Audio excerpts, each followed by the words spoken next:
তোমাদের সবাইকে আমাদের ইউটিউব চ্যানেল ইনিশিও এডুকেশনে স্বাগত জানাই। এই চ্যানেলে ইতিমধ্যেই কিন্তু ফিজিক্স এবং অঙ্কের বিভিন্ন টপিকের উপর ক্লাস আপলোড হয়ে গেছে এবং এরপর থেকে বায়োলজিরও বিভিন্ন টপিকের উপর ক্লাস আপলোড হতে থাকবে। তাই জন্য তোমরা যারা চ্যানেলটিকে সাবস্ক্রাইব করোনি তারা কিন্তু অবশ্যই এই চ্যানেলটিকে সাবস্ক্রাইব করে নিও। আমি হলাম তোমাদের বায়োলজির শিক্ষক শঙ্খ স্যার এবং আজকে আমরা যে অধ্যায়টা আলোচনা করতে চলেছি সেটা হলো অ্যানাটমি অফ ফ্লাওয়ারিং প্ল্যান্টস, বা বাংলায় বলতে গেলে সপুষ্পক উদ্ভিদের সারির স্থান।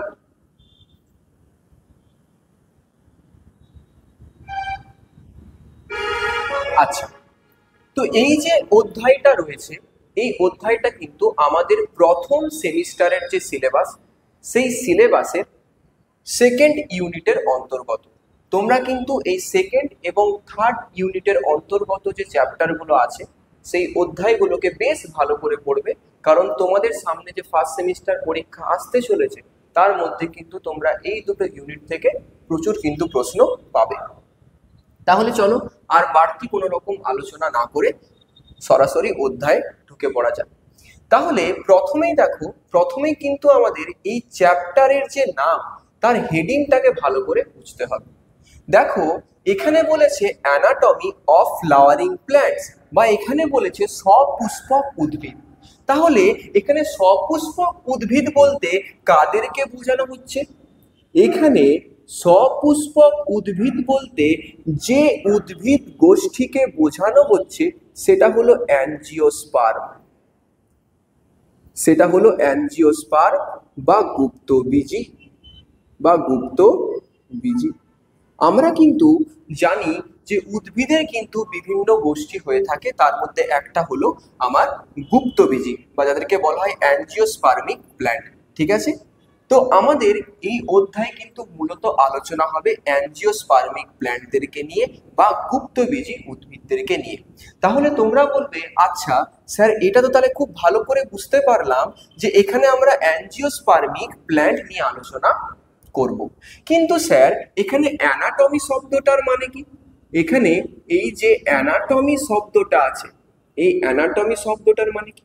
চলো তাহলে অ্যানাটমির শব্দটার মানেটা দেখে নেওয়া যাক।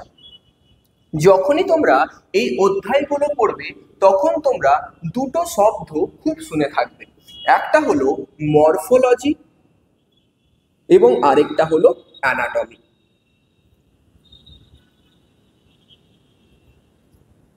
আমি এইদিকে অ্যানাটমি লিখে নিলাম এবং এইদিকে লিখলাম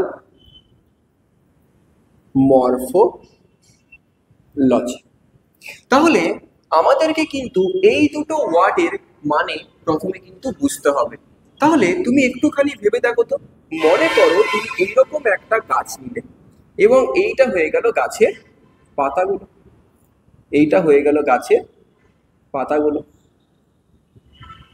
এবার তোমার মনে প্রশ্ন আসতেই পারে, আচ্ছা এইখানে যে গাছটা আছে এই গাছটার পাতাগুলো কিরকম প্রকৃতির?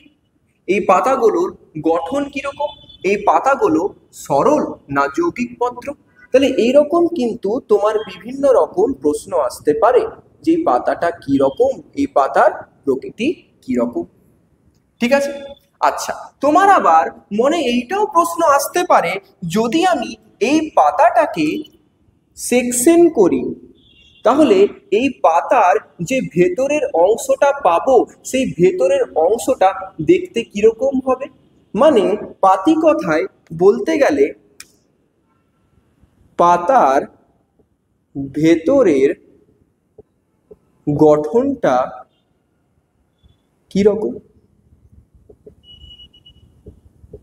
তাহলে ভালো করে দেখো তো, তুমি এই ক্ষেত্রে কিন্তু এই যে পাতা হলো কিন্তু উদ্ভিদের একটা অঙ্গ, ফলে এইখানে তুমি এই উদ্ভিদের অঙ্গটার গঠন কিরকম, তার বাহ্যিক গঠন কিরকম, তুমি সেইটা কিন্তু বোঝার চেষ্টা করছো। তার মানে মরফোলজি কি হয়ে গেল, যখনই তুমি কোনো একটা উদ্ভিদ অঙ্গের বা কোনো একটা উদ্ভিদ অংশের তুমি বাহ্যিক গঠন বোঝার চেষ্টা করবে, তুমি বাহ্যিক গঠন নিয়ে আলোচনা করবে, তখন সেটা কিন্তু হয়ে গেল মরফোলজি। মানে আমি যদি পাতাটা কিরকম এইটা আলোচনা করছি, এইটা কিন্তু হয়ে গেল মরফোলজি। তাহলে সঠিকই আমরা জিনিসটাকে এরকম করে লিখতে পারি, মরফোলজি মানে হয়ে গেল study of external structure, study of external structure. বা এটাকেই কি বাংলায় লিখতে পারি যে বহির্গঠন, বহির্গঠন নিয়ে আলোচনা, বহির্গঠন নিয়ে আলোচনা। আবার তুমি যদি অপর দিকে দেখো অ্যানাটমি, অ্যানাটমি কি, এই যদি আমি পাতার ভেতরে বা উদ্ভিদের কোনো একটা অঙ্গ বা অংশের ভেতরের গঠনটা কিরকম সেইটা বোঝার চেষ্টা করছি, তার মানে তখন কিন্তু আমি আর মরফোলজি নিয়ে নয়, তখন কিন্তু আমি অ্যানাটমি নিয়ে আলোচনা করছি। তাহলে এইখানে কি আমি লিখতে পারি যে অ্যানাটমি হলো study of internal structure, study of internal structure. বা বাংলায় কি লিখতে পারি যে অ্যানাটমি হলো অন্তর্গঠন নিয়ে আলোচনা, অ্যানাটমি হলো অন্তর্গঠন নিয়ে আলোচনা। তার মানে আমি এখানে লাস্টে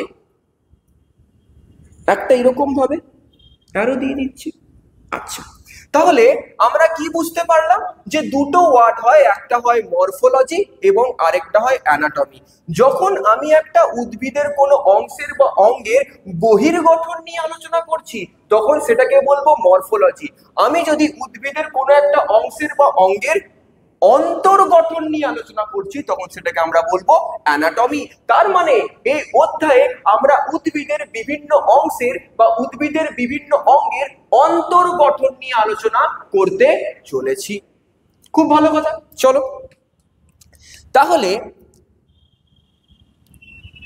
তাহলে এই চ্যাপ্টারের আরো অন্যান্য টপিকে যাওয়ার আগে আমাদেরকে একটা খুব বেসিক জিনিস কিন্তু আগে বুঝে নিতে হবে। সেই বেসিক জিনিসটা কি? সেই বেসিক জিনিসটা হচ্ছে আমি কলা কাকে বলবো। আমরা জানি যে কোনো একটা যদি আমি জীবকে দেখি সেই জীবটা কি দিয়ে গঠিত হয়, কোষ দিয়ে গঠিত হয়। কোষগুলোকে নিয়ে কি তৈরি হয়, কোষগুলোকে নিয়ে তৈরি হয় কলা। আবার কলা, অনেকগুলো কলা একত্রে মিলিত হয়ে কি তৈরি করে, অঙ্গ। আবার অনেকগুলো অঙ্গ একত্রে মিলিত হয়ে তৈরি করে কিন্তু একটা অঙ্গতন্ত্র বা অর্গান সিস্টেম। যাই হোক না কেন, আমরা কিন্তু এই যে চারটে ধাপ দেখলাম, যে প্রথমে কোষ, তারপর কলা, তারপর অঙ্গ এবং তারপর অঙ্গতন্ত্র, এর মধ্যে কিন্তু লাস্টের যে ধাপটা মানে অঙ্গতন্ত্র বা অর্গান সিস্টেম, সেটা কিন্তু উদ্ভিদের ক্ষেত্রে দেখতে পাওয়া যায় না। তাহলে উদ্ভিদের ক্ষেত্রে আমি কি দেখতে পাবো, কোষ, তারপর কলা এবং তারপর অঙ্গ। তাহলে আমাদের এখন আলোচনা করতে হবে আমি কলা বলতে কি বুঝি, বা what is tissue, what is tissue,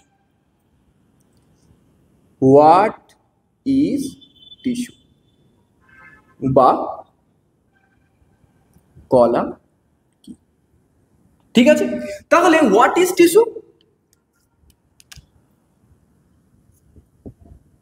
tissue is a collection of cells, tissue is a collection of sales.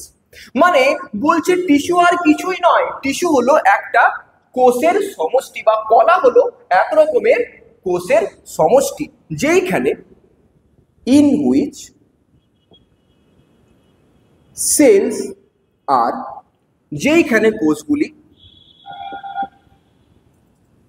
common in origin, মানে উৎপত্তি গতভাবে এক হবে। কমন ইন ফাংশন, জেনারেলি মানে সাধারণত কার্যগত ভাবে এক হয়। এবং 3 নম্বর জিনিসটা হলো মে or may not have common structure, may or may not have common structure মানে হলো কোষগুলির আকার একই রকমের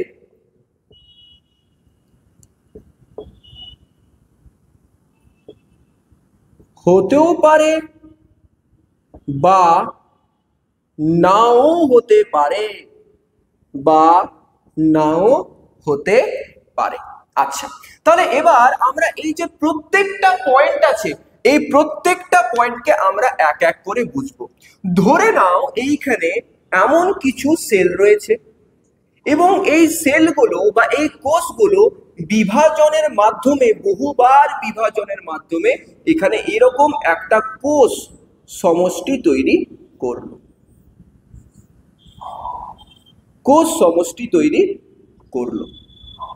ঠিক আছে, এই কোষ সমষ্টিকে কি আমরা কলা বলতে পারবো? চলো দেখে নিই। প্রথমত এই যে কোষগুলো, এই সমস্ত কোষ কিন্তু একই রকমের এই কোষগুলো থেকে তৈরি হয়েছে। যে একই রকমের কোষগুলো থেকে তৈরি হয়েছে সেগুলোকে বলা হয় প্রিকারসার সেলস, প্রিকারসার সেলস।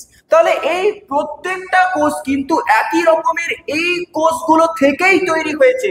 তাহলে কি আমি বলতে পারি যে এইখানে যে কোষ সমষ্টি রয়েছে সেইখানে প্রথম যে পয়েন্টটা, প্রথম পয়েন্টটা স্যাটিসফাই করছে, মানে এইখানে কোষগুলো কমন ইন অরিজিন, এইখানে কোষগুলো কমন ইন অরিজিন। আচ্ছা, খুব ভালো কথা। এরপর এরপর ধরে নাও যে এই কোষগুলো সবাই কিন্তু একই রকমের কাজ করছে। তাহলে এইটা তার মানে হয়ে গেল এখানের কোষগুলো কমন ইন ফাংশন। এবার তুমি বলতেই পারো স্যার ধরে কেন নেব, এরকম কি সত্যি হয়? একদম হয়। তুমি যদি একটা পেশি কলা নাও, সেই পেশি কলার মধ্যে তুমি অসংখ্য পেশি কোষ দেখতে পাবে এবং সেই প্রত্যেকটা পেশি কোষ কি করছে? সংকুচিত এবং প্রসারিত হচ্ছে, এবং তাদের সংকোচন এবং প্রসারণের জন্যই কিন্তু আমরা মুভ করতে পারছি, মুভমেন্ট হচ্ছে। তাহলে কমন ইন ফাংশন এখানে কিন্তু হচ্ছে, যদিও বা সব জায়গায় যে ফাংশন কমন হতেই হবে সেটা কিন্তু নয়, কিন্তু এখানে আমি কি দেখছি? Common in function. এবং লাস্টে কি বলেছে? লাস্টে বলেছে যে সমস্ত কোষগুলো আছে তাদের গঠন একই রকমেরও হতে পারে বা আলাদা রকমেরও হতে পারে। এখানে আমি কি দেখছি? এখানে দেখছি কোষগুলোর গঠন কিন্তু একই রকমের। তাহলে এখানে লিখতে পারি যে সিমিলার স্ট্রাকচার অফ সেলস। এবং এই তিনটে পয়েন্ট লেখা মানে কি এইখানে তিনটে জিনিসই কিন্তু স্যাটিসফাই হচ্ছে। এবং যদি এখানে এই তিনটে জিনিসই স্যাটিসফাই, তিনটে পয়েন্টই স্যাটিসফাই হচ্ছে, তার মানে আমি নির্ধারিতভাবে বলতে পারি এটা হলো একটা টিস্যু বা এটা হলো একটা কলা। এবার তুমি আমাকে জিজ্ঞেস করতেই পারো যে স্যার এইখানে কেন এরকম বলেছে যে কোষগুলোর আকার কখনো একই হতে পারে আবার কখনো একই নাও হতে পারে। দেখো ব্যাপারটা হচ্ছে যে তুমি মনে করো উদ্ভিদের ক্ষেত্রে পরিবহন কলাগুলোকে দেখছো। তো উদ্ভিদের ক্ষেত্রে পরিবহন কলা বলতে আমরা কাদেরকে বুঝি? একটা হয়ে গেল ফ্লোয়েম এবং আরেকটা হয়ে গেল জাইলেম। প্রথমটা খাদ্য পরিবহন করে এবং দ্বিতীয়টা জল পরিবহন করে। এবার এই যে ফ্লোয়েম এবং জাইলেম, এদেরকে নিয়ে আমরা বিস্তারিত আলোচনা করব, কিন্তু এখন যেটুকু না বললেই নয় সেইটুকু বলে রাখছি, এই ফ্লোয়েম এবং জাইলেম হলো জটিল স্থায়ী কলা। আর জটিল মানে কি? এদের মধ্যে, এই কলাগুলোর মধ্যে আমি বিভিন্ন রকমের আকৃতির কোষ দেখতে পাবো। তাহলে ফ্লোয়েম এবং জাইলেম একটা এমন কলা যে কলার মধ্যে বিভিন্ন রকমের কিন্তু আকৃতির কোষ আছে। তার মানে কিন্তু জরুরি নয় যে প্রত্যেকটা কলার মধ্যে যে কোষগুলো উপস্থিত আছে তাদের গঠন, তাদের আকারটা একই রকমের হতেই হবে। কখনো হতেও পারে, কখনো নাও হতে পারে। এই যে নাও হতে পারে, এর উদাহরণ কি বললাম, এক্ষুনি কি বললাম? তাহলে এর উদাহরণ হয়ে গেল জাইলেম এবং ফ্লোয়েম। আচ্ছা, তোমাদেরকে আরেকটা কথাও আমি বলে রাখছি, তোমরা একটু নোটিস করে দেখো। আমি কিন্তু এখানে কি করেছি, আমি কিন্তু এখানে জিনিসটা ইংলিশেও লিখেছি এবং যেখানে যেখানে আমার মনে হয়েছে বাংলাটা দেওয়া দরকার আমি কিন্তু বাংলাটাও দিয়েছি। ঠিক আছে, যাতে তোমাদের কোনোভাবেই অসুবিধা না হয়। তোমরা যদি নিটের জন্য প্রিপারেশন করছো তাতেও সুবিধা হয়, এবং তোমরা যদি শুধুমাত্র ভাবছো যে না আমরা সেমিস্টার পরীক্ষাতে ভালো নম্বর পেতে চাই, তাহলে সেইখান থেকেও, সেইখানের জন্য কিন্তু তোমার এখান থেকে সুবিধা হবে। ঠিক আছে, আচ্ছা চলো। তো আমরা কিন্তু তাহলে টিস্যু কি বা কলা কি সেটা বুঝে ফেলেছি। এরপর আমরা চলে যাব এর পরবর্তী টপিকে। আচ্ছা, তাহলে এবার আমরা উদ্ভিদ কলার শ্রেণী বিভাগ করব। তাহলে উদ্ভিদ কলা বা প্ল্যান্ট টিস্যুকে মূলত দুটো ভাগে ভাগ করা যায়। একটা হলো মেরিস্টেমেটিক টিস্যু এবং আরেকটা হলো পার্মানেন্ট টিস্যু। একটা হলো মেরিস্টেমেটিক টিস্যু এবং আরেকটা হলো পার্মানেন্ট টিস্যু। ঠিক আছে, তাহলে এই দেখো এখানে মেরিস্টে, এই যে শব্দটা, এই শব্দটার মানে কি না, এই যে মেরিস্টে এই শব্দটা কিন্তু এসছে মেরিস্টোস থেকে। এই শব্দটা এসছে মেরিস্টোস থেকে, যার মানে হচ্ছে ডিভিসেবল। যার মানে হচ্ছে ডিভিসেবল মানে যে সমস্ত কোষ বিভাজনে সক্ষম, মানে যে সমস্ত কোষ বিভাজনে সক্ষম। আবার দেখো অপর দিকে আছে পার্মানেন্ট টিস্যু। দেখো নামেই আছে পার্মানেন্ট মানে এরা স্থায়ী, মানে এখানে কোন রকম কিন্তু তুমি বিভাজন দেখতে পাবে না। তার মানে আমি কি লিখতে পারি, এরা নন ডিভিসেবল বা এরা হলো বিভাজনে অক্ষম। এরা হলো বিভাজনে অক্ষম। তাহলে দেখো এইখানে এই কলার কোষগুলো কিন্তু বিভাজিত হচ্ছে, ফলে এই কলার কোষগুলোকে আমরা বলবো,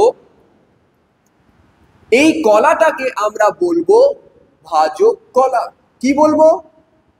বলবো ভাজক কলা। আবার যেহেতু এই যে কলার কোষগুলো রয়েছে তারা কিন্তু কোন রকম বিভাজন দেখাচ্ছে না, তারা একরকম ভাবে স্থায়ী হয়ে গেছে, ফলে এই কলাটাকে বলবো স্থায়ী কলা। এবার আমরা এই যে ভাজক কলা এবং স্থায়ী কলা এদের মধ্যে পার্থক্য আলোচনা করব, এবং পার্থক্য যে যে পয়েন্টের উপর বেস করে আলোচনা করব সেই পয়েন্টগুলোকে সময় বাঁচানোর জন্য আগে থেকে এখানে লিখে রাখা হয়েছে, এবং এই পয়েন্টগুলোকেও কিন্তু মনে রাখার একটা নিয়ম আছে। কিরকম না, দেখো ধরো ম্যালদ্বীপসে কোনো একটা কেস হয়েছে, ম্যালদ্বীপসের শর্ট ফর্ম হচ্ছে এমভি, সেখানে কেস হয়েছে সি, এবং সেই কেসটাকে সলভ করার জন্য থানার এসপি এবং আমরা ছোটবেলায় দেখতাম না সিআইডি, সেই সিআইডি একসাথে কাজ করছে। ম্যালদ্বীপসে কোনো একটা কেস হয়েছে, সেই কেসটাকে সলভ করার জন্য এসপি এবং সিআইডি একসাথে কাজ করছে। তাহলে দেখো তো এসপি, সিআইডি, এমভি এবং C, S P C I D M V এবং সি, ঠিক আছে। এবং এই প্রত্যেকটা কিন্তু আমার অ্যালফাবেটকে জুড়ে এক একটা পয়েন্ট আছে এবং সেই পয়েন্টগুলোকে নিয়ে আমরা আলোচনা করব, ঠিক আছে। আচ্ছা, এবার দেখ, তাহলে তাহলে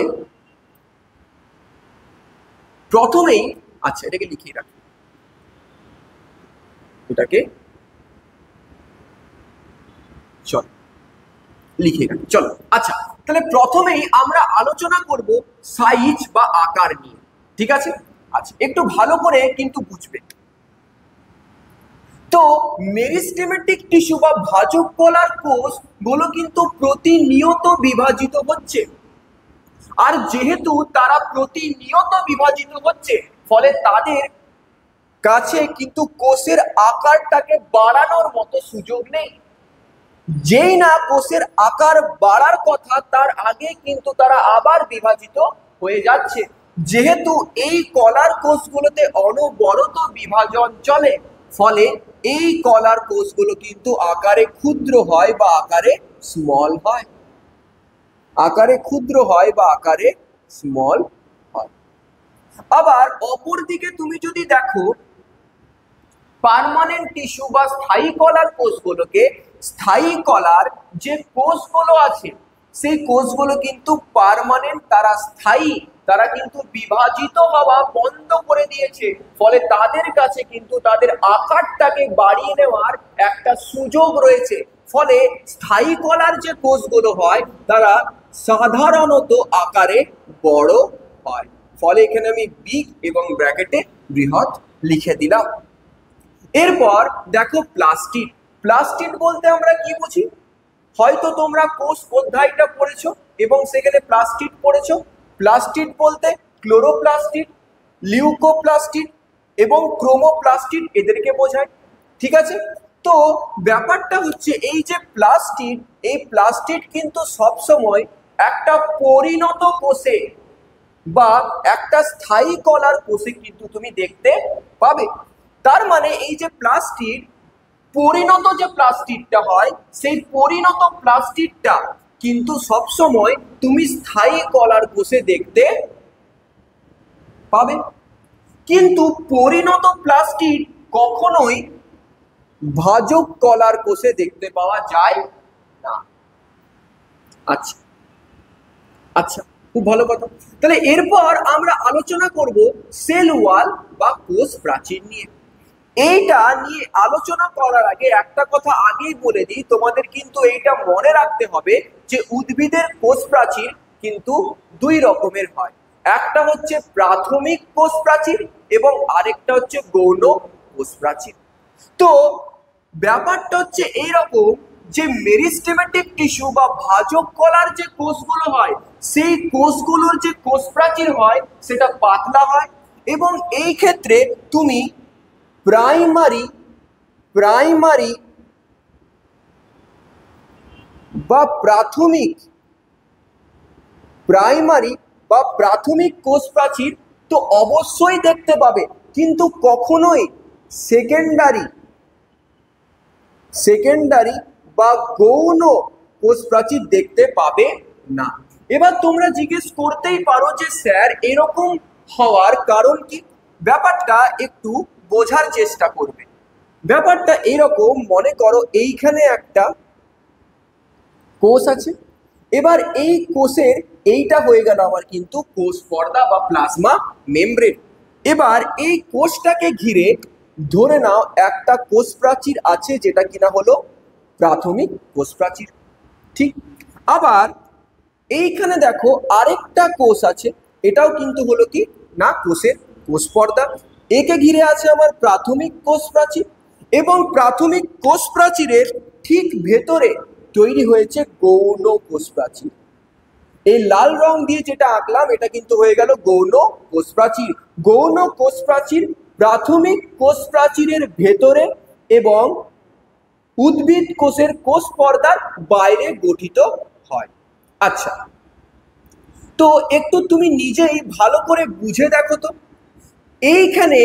এইখানেও কোষটাকে ভাগ করতে হবে, এইখানেও কোষটাকে দুভাগে ভাগ করতে হবে বা এখানে কোষগুলো বিভাজিত হবে। যদি একটা প্রাচীর থাকে সেখানে বিভাজন করা সোজা হবে, না দুটো যেখানে প্রাচীর আছে সেখানে বিভাজন করা সোজা হবে?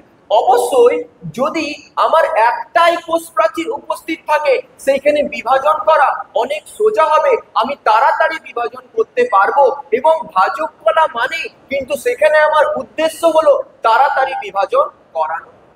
ফলে এই ক্ষেত্রে কিন্তু শুধুমাত্র প্রাথমিক কোষ প্রাচীর দেখতে পাওয়া যাবে, গৌণ কোষ প্রাচীর কখনোই দেখতে পাওয়া যাবে না। এখানে গৌণ কোষ প্রাচীর দেওয়া মানে কোষ বিভাজনের যে হার সেটাকে কমিয়ে দেওয়া, এবং এখানে কিন্তু কোষ বিভাজনের যে হার তার সাথে কোনো রকম ভাবে কম্প্রোমাইজ করা হবে না। ফলে এইখানে শুধুমাত্র তুমি প্রাথমিক কোষ প্রাচীর দেখতে পাবে, কিন্তু কখনোই গৌণ কোষ প্রাচীর দেখতে পাবে না। আশা করি তোমাদের এই জায়গাটা কিন্তু ক্লিয়ার হয়েছে। এইবার আমি চলে আসছি এখানে স্থায়ী কলার যে কোষগুলো তাদের কোষ প্রাচীরের কথা। এবার এইখানে তুমি প্রাইমারি বা প্রাথমিক কোষ প্রাচীর তো অবশ্যই দেখতে পাবে, এই নিয়ে কোনো রকম সন্দেহ নেই। কিন্তু এইখানে যে গৌণ কোষ প্রাচীর, গৌণ কোষ প্রাচীর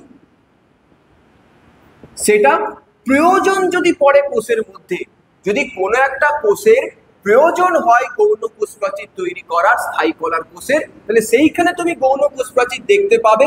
যদি প্রয়োজন না হয় তখন সেখানে তুমি দেখতে পাবে না। ফলে প্রেজেন্ট বা অ্যাবসেন্ট দুটোই হতে পারে। আবারও বলছি, যদি স্থায়ী কলার কোষ হয় সেখানে প্রাথমিক থাকবে, এবং প্রাথমিকের সাথে যদি সেখানে স্থায়ী কলার কোষে গৌণ কোষ প্রাচীর তৈরি করার প্রয়োজন হয় তাহলে কিন্তু সেখানে গৌণ কোষ প্রাচীরও দেখতে পাওয়া যাবে। যেমন আমরা পরবর্তীকালে এক রকমের সরল স্থায়ী কলা পড়ব যেটা কিনা হচ্ছে স্ক্লেরেনকাইমা। সেই স্ক্লেরেনকাইমা কলার যে কোষগুলো সেখানে আমি দেখতে পাবো প্রাথমিকের সাথে কিন্তু গৌণ কোষ প্রাচীরও রয়েছে। এবং সেইখানে কেন গৌণ কোষ প্রাচীরও থাকে? স্ক্লেরেনকাইমা এমন একটা কোষ যেটা কিন্তু মারাত্মক রকম ভাবে যান্ত্রিক দৃঢ়তা মানে পাতি কথায় বলতে গেলে মজবুতি প্রদান করে। ফলে ওই কোষগুলোতে যদি প্রাথমিকের সাথে গৌণ উপস্থিত থাকে তবেই কিন্তু সে ভালো করে আরো বেশি করে মজবুতি দিতে পারবে। ফলে সেই ক্ষেত্রে কিন্তু আমি গৌণ কোষ প্রাচীর দেখতে পাবো। আবার অন্য একরকম আমরা পরবর্তীকালে স্থায়ী কলা পড়বো, সরল স্থায়ী কলা, যেটা কিনা হলো আমার প্যারেনকাইমা।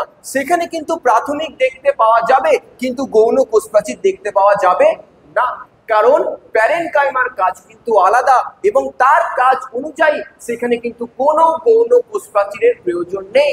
প্যারেনকাইমার কাজ কিন্তু মারাত্মক রকম মজবুতি বা যান্ত্রিক দৃঢ়তা প্রদান করা, ওটা কিন্তু মেন নয়।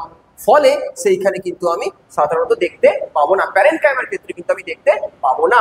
বুঝতে পারলে কি পারলে না? তার মানে ব্যাপারটা হলো স্থায়ী কলার কোষের ক্ষেত্রে প্রাথমিক দেখতে পাওয়া যাবে, প্রয়োজন পড়লে গৌণও দেখতে পাওয়া যেতে পারে, প্রয়োজন না পড়লে গৌণ দেখতে পাওয়া যাবে না। আচ্ছা, এরপর আমরা আলোচনা করব আন্তঃকোষীয় রন্ধ্র বা ইন্টারসেলুলার স্পেস নিয়ে। প্রথমেই তোমাদেরকে বলে দিই এই আন্তঃকোষীয় রন্ধ্র মানে কি, এবং অনেক বাচ্চাই কিন্তু আমি দেখেছি আন্ত এবং অন্তের মধ্যে একটা ভুল করে। তার মানে ব্যাপারটা হচ্ছে এখানে এইরকম, মনে করো কোথায় আঁকা যায়, আচ্ছা এইখানে আঁকি। মনে করো দুটো কোষ আছে, এই দুটো কোষের আমি মাঝের স্থানটাকে বোঝাতে চাইছি, তখন কিন্তু আমি বলবো আন্তঃকোষীয় রন্ধ্র বা আন্তঃকোষীয় স্থান, মানে দুটো কোষের মাঝখানের যে স্থানটা রয়েছে। কিন্তু কোনো একটা কোষের মধ্যে, কোনো একটা কোষের মধ্যে যদি কিছুকে আমি বোঝাতে চাইছি তখন আমি কিন্তু বলবো অন্তঃকোষীয়। অন্ত মানে কোনো একটার ভেতরে, আন্ত মানে দুটোর যে মধ্যবর্তী জায়গাটা আছে সেইটাকে কিন্তু বোঝানো হচ্ছে। আচ্ছা, তাহলে এইখানে আন্তঃকোষীয় রন্ধ্র বলা আছে, ঠিক আছে? মানে দুটো কোষের মাঝে ফাঁকা স্থান দেখতে পাওয়া যায় কি যায় না সেইটা কিন্তু আমাদের আলোচনা করতে হবে। যদি ভাজক কলার কোষ হয়, ভাজক কলার কোষে কিন্তু আন্তঃকোষীয় রন্ধ্র দেখতে পাওয়া যায় না। যদি স্থায়ী কলার কোষ হয় সেখানে কিন্তু আন্তঃকোষীয় রন্ধ্র উপস্থিত থাকতেও পারে, আবার উপস্থিত নাও থাকতে পারে। যদি স্থায়ী কলার কোষ হয় সেখানে আন্তঃকোষীয় রন্ধ্র উপস্থিত থাকতেও পারে, আবার কিন্তু নাও থাকতে পারে। কিন্তু যদি মনে করো ভাজক কলার কোষ, ভাজক কলার কোষে কিন্তু কখনোই আন্তঃকোষীয় রন্ধ্র দেখতে পাওয়া যাবে না। তোমরা হয়তো এই পয়েন্টটা তোমাদের বইয়ে অনেকবারই পড়েছো, কিন্তু এটার কারণ কি জানো কি? যে ব্যাপারটা হচ্ছে এইরকম, মনে করো এখানে দুটো কোষ আছে, এই দুটো কোষ যদি কম্প্যাক্ট ভাবে অবস্থান করে, মনে করো এইটা একটা কোষ আঁকলাম এবং এইটা একটা কোষ আঁকলাম, এই দুটো উদ্ভিদ কোষ যদি কম্প্যাক্ট ভাবে একে অপরের সাথে ঘন সন্নিবিষ্ট ভাবে অবস্থান করে, তার মানে কি এই দুজনের মধ্যে কোনো কিন্তু ফাঁকা স্থান এখানে দেখতে পাওয়া যাচ্ছে না, বা এইখানে কিন্তু কোনো রকম আন্তঃকোষীয় রন্ধ্র নেই। এর ফলে সুবিধা কি হবে? এর ফলে এই দুটো কোষের মধ্যে বিভিন্ন প্রয়োজনীয় পদার্থের যে আদান প্রদান সেটা কিন্তু খুব তাড়াতাড়ি হবে, কারণ মাঝখানে কোনো ফাঁকা স্থান নেই। ফলে অতিরিক্ত কোনো একটা কিন্তু পথ অতিক্রম করতে হচ্ছে না একটা কোষ থেকে অন্য কোষে যাওয়ার জন্য। ফলে প্রয়োজনীয় পদার্থের আদান প্রদান তাড়াতাড়ি হবে।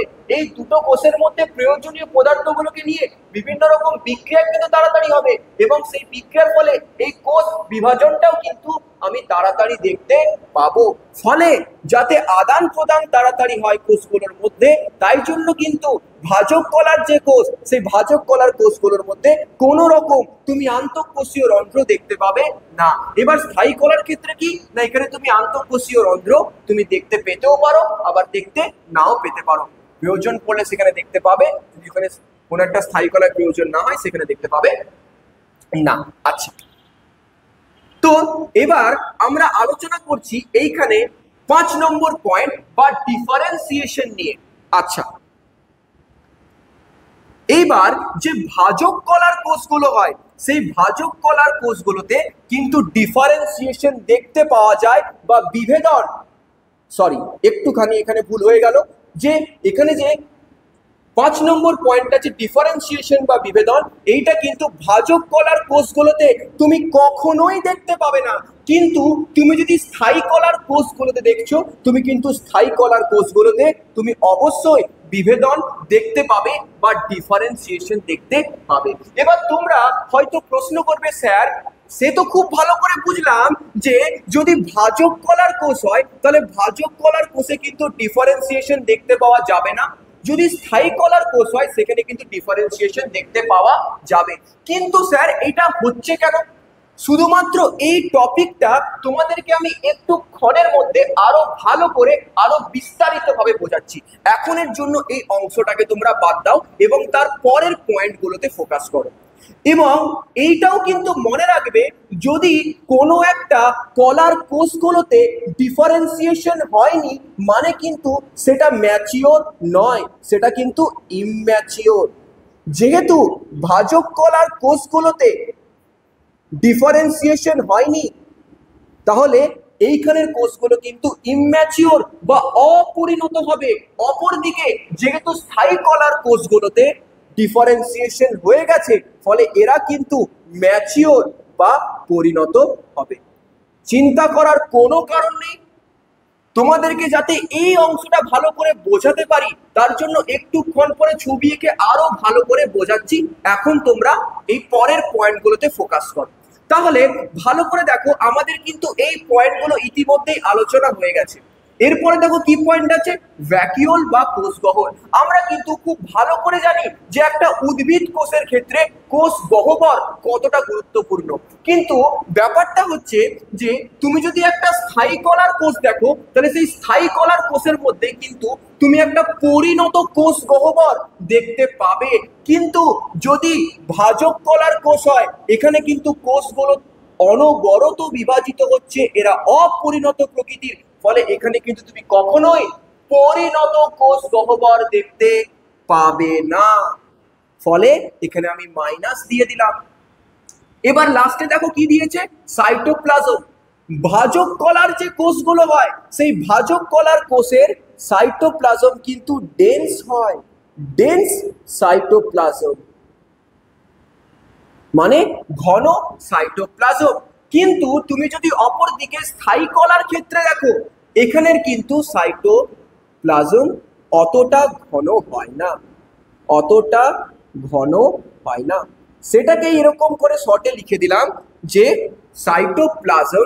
Cytoplasm is not dense. এবার তুমি জিজ্ঞেস করতেই পারো যে স্যার এমনটা হলো কেন?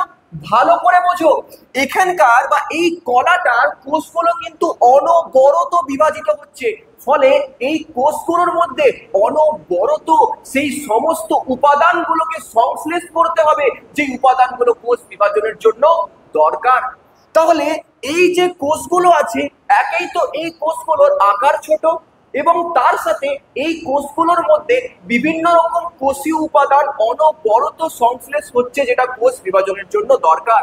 প্লাস এই কোষগুলোতে প্রচুর পরিমাণে রাইবোসোম দেখতে পাওয়া যায়, আর এই কারণগুলোর জন্যই কিন্তু এই যে কোষগুলো, এই কোষগুলোর সাইটোপ্লাজম কিন্তু ডেন্স হয়। কিন্তু অপরদিকে এই যে স্থায়ী কলার কোষগুলো, এখানে কিন্তু কোনো রকম বিভাজন দেখতে পাওয়া যাচ্ছে না, ফলে এর যে সাইটোপ্লাজম, এর সাইটোপ্লাজমের মধ্যে অতটাও এর মতো কিন্তু কোষীয় উপাদান দেখতে পাওয়া যায় না, বা রাইবোসোম অতটাও হয়তো দেখতে পাওয়া যায় না, ফলে এইখানের যে সাইটোপ্লাজম সেটা কিন্তু অতটা ডেন্স হয় না, সাইটোপ্লাজম ইজ নট ডেন্স।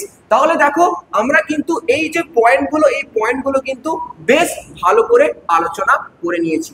এরপর আমরা চলে যাব এর পরবর্তী অংশে, এবং এর পরবর্তী অংশ কি হবে? ওই যে বললাম, এরপর আমরা এই যে পয়েন্টটা ডিফারেন্সিয়েশন, এই ডিফারেন্সিয়েশন পয়েন্টটাকে কিন্তু বেশ ভালো করে বুঝবো।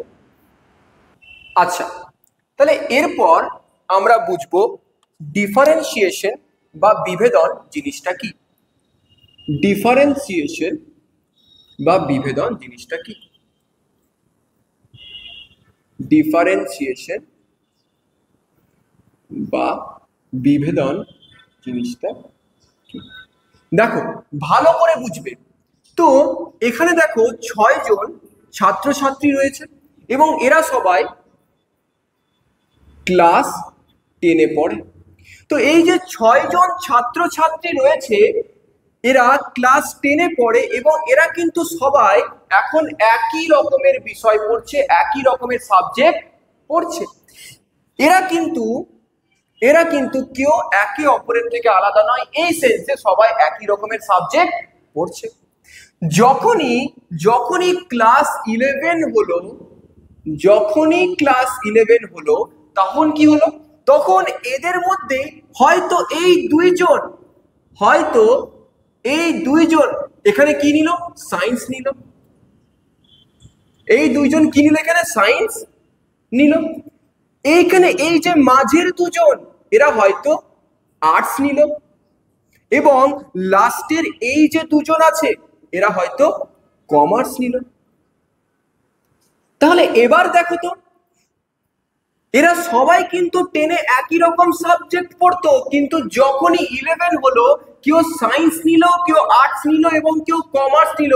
এবার এদের হয়তো বাংলা ইংলিশ সাবজেক্টটা কমন থাকবে, কিন্তু এটা ছাড়া বাকি সমস্ত সাবজেক্ট আলাদা হবে কি হবে না?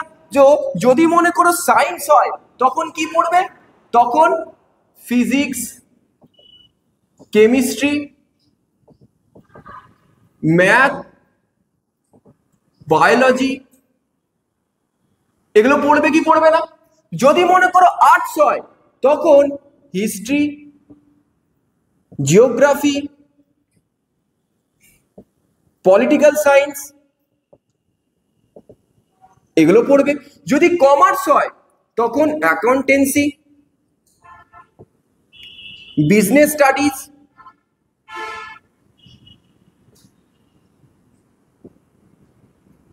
ঠিক আছে, এই সমস্ত সাবজেক্টগুলো পড়বে। তাহলে দেখো এরা সবাই কিন্তু আগে একই সাবজেক্ট পড়তো, কিন্তু যে 11-এ উঠলো, এদের প্রত্যেকের কিন্তু সাবজেক্টটা ডিফারেন্ট হয়ে গেল। সায়েন্স পড়লে একরকম, আর্টস পড়লে একরকম, এবং কমার্স পড়লে একরকম। তাহলে এইখানে আমি কি লিখতে পারি যে সাবজেক্টস আর ডিফারেন্ট,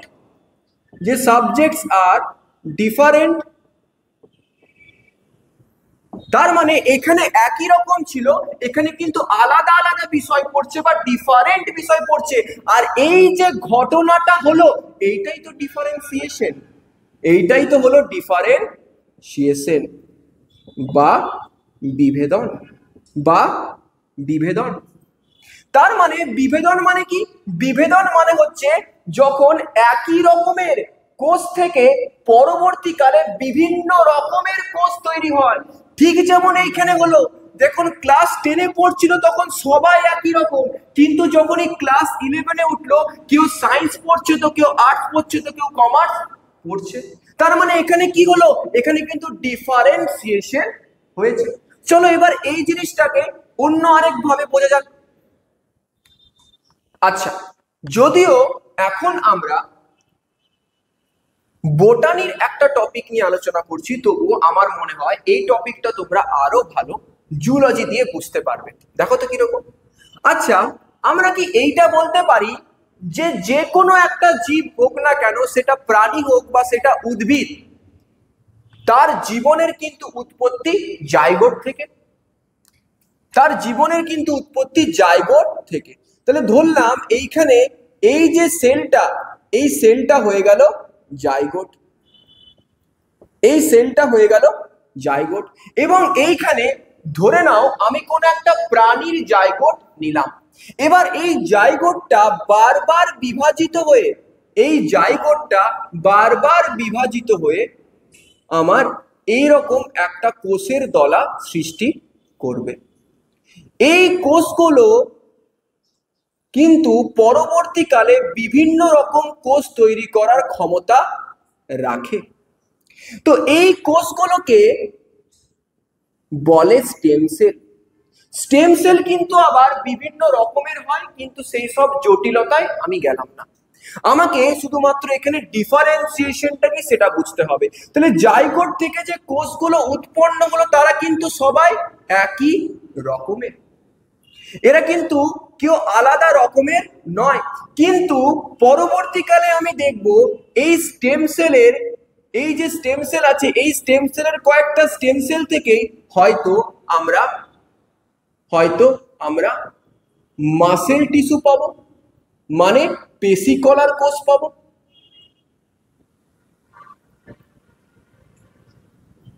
ঠিক আছে?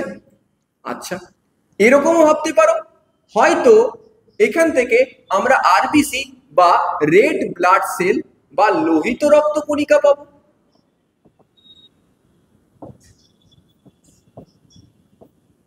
বা এরকম ভাবতে পারো এইখান থেকে হয়তো আমরা নিউরন বা স্নায়ু কোষ পাবো, নিউরন বা স্নায়ু কোষ পাবো। একটু ভালো করে জিনিসটা বোঝার চেষ্টা করবে। যখন স্টেম সেল ছিল তখন কিন্তু সবাই একই রকমের ছিল, এদের কারোরই কিন্তু কোনো রকম নির্দিষ্ট কার্য ছিল না। কিন্তু এইখান থেকে যখনই কিছু কোষ থেকে আমার ডেভেলপ করলো পেশিকলার কোষ, বা ডেভেলপ করলো লোহিত রক্ত কণিকা, বা ডেভেলপ করলো স্নায়ু কোষ, এদের প্রত্যেকটার কিন্তু একটা নির্দিষ্ট কাজ রয়েছে।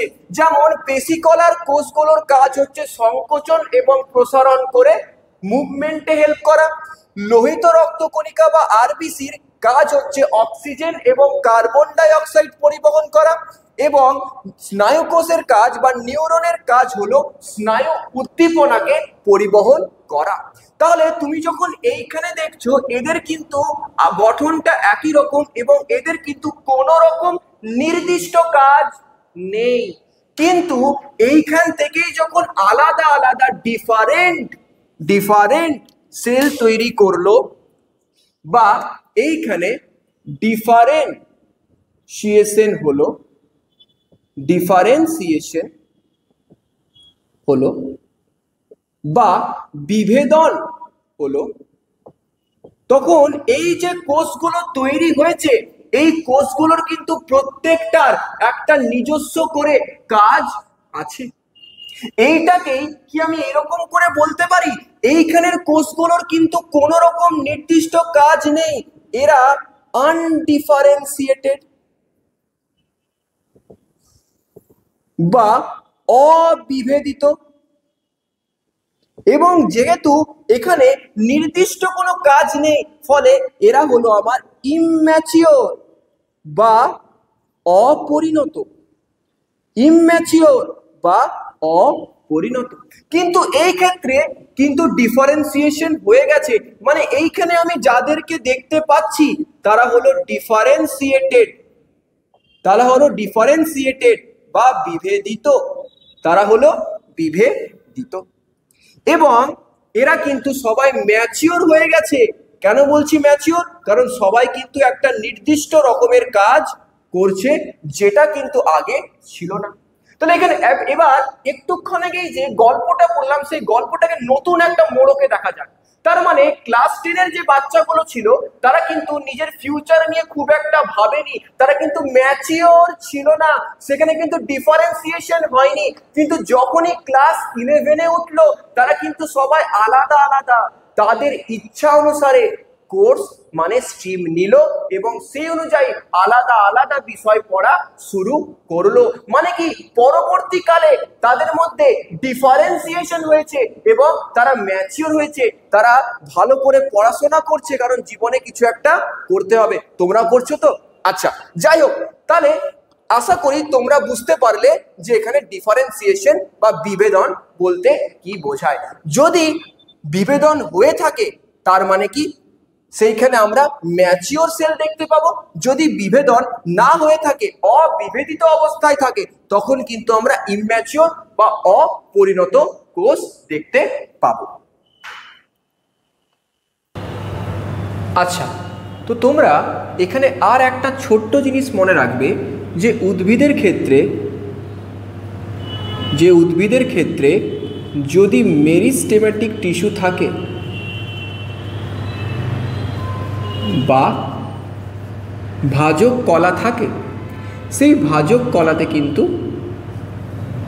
বিভাজন হবে, সেখানে কিন্তু ডিভিশন বা বিভাজন দেখতে পাওয়া যাবে।